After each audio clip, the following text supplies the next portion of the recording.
Thank you for joining this Quantum Security Defense webinar, a program approach to delivering quantum and cybersecurity technologies. Greg Skulmoski is an award-winning project manager, having led projects in Australia, the Middle East, and Canada. Greg's innovative use of project management tools and processes won the CISO 2017 Middle East Security Award.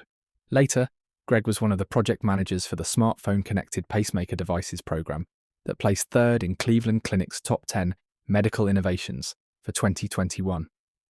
Dr. Skulmoski currently teaches risk management and project innovation management at Bond University, Australia.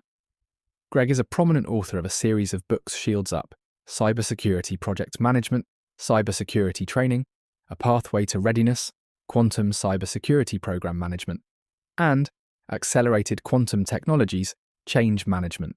The Australian Institute of Project Management awarded Greg's books and research the 2025 Project Management Achievement Award for research that advanced the discipline of project management. Greg continues his research outreach as a founding board member of the Quantum Security and Defence Australia chapter.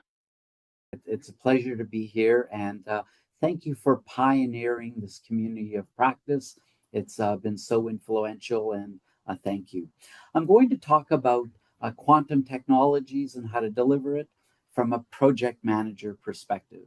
And you can tell a project manager by their lack of hair, and what's left is gray. So it's based on one of my books I wrote this year, Quantum Cybersecurity Program Management. So a little bit about me. I started in projects in the 1990s in healthcare, and these struggled. We needed customized software, and those types of projects were horrendous back then. So I wanted to learn how to manage projects, and so I did an MBA.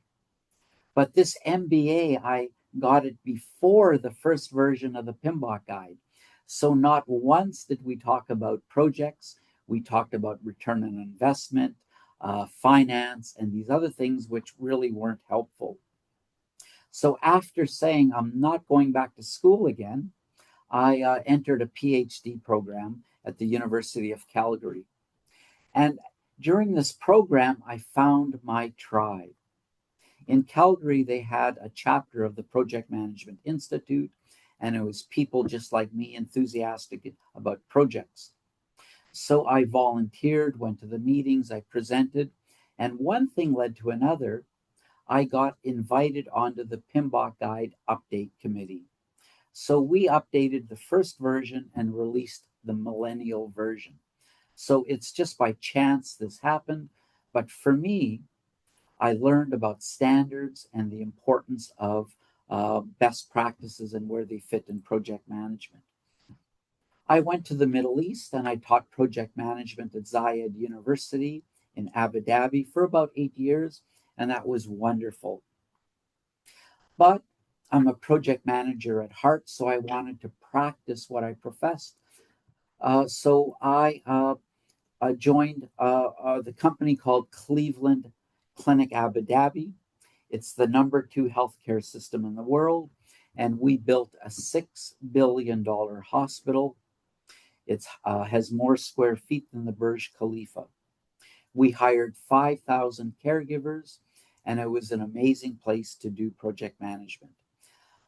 I led about 18 projects in my 8 years there, and I was very fortunate to win a Middle East Security Award for the Middle East and North Africa for how I managed risk. But I wanted to return back to academia to profess what I practiced. So I came to Bond University here on the Gold Coast of Australia, where I teach project management and risk management. My very last project that I led, where we connected defibrillators and pacemakers through Bluetooth to the cloud to the hospital, that won the #3 medical innovation in the world that year. And it was just based on project management processes. At that time, I was asked if I'd like to write a book about project management, and I didn't know what to write about, maybe automation. But I found out that no one really wrote about project management for cybersecurity. There were cybersecurity books, but they were written by cybersecurity people and they focused on content, what to secure. I came about it from a different perspective about how to do projects. I followed that up with another book on cybersecurity training. So now I had two books about the pillars of technology, how to implement technology, processes, and people. Thank you for watching this preview. The entire presentation and more than 150 quantum and advanced AI presentations from industry leaders are available on QSecDef. Search for Quantum Security Defense to find out more.